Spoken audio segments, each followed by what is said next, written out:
24 mineurs non accompagnés, des jeunes migrants sans leurs parents, s'installeront à partir de lundi dans l'ancienne caserne de Sens de Bretagne, une commune de 2500 habitants au nord de Rennes.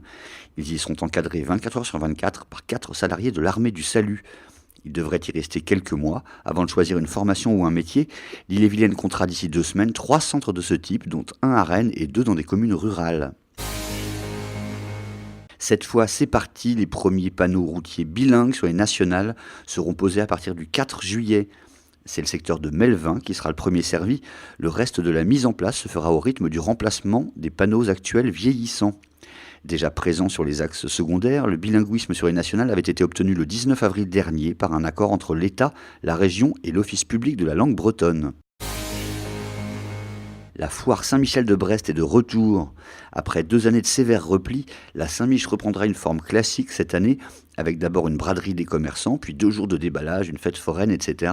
Le tout aura lieu fin septembre et le programme exact de la manifestation sera précisé à la rentrée. Avant son rétrécissement pour raison de sécurité, la foire attirait jusqu'à plus de 150 000 personnes. Menace sur le Langoz. L'ancien langoustier, qui n'a pas navigué depuis 2015, est toujours échoué dans l'anse de Peraridi à Roscoff et les tentatives de le sortir de là ont échoué.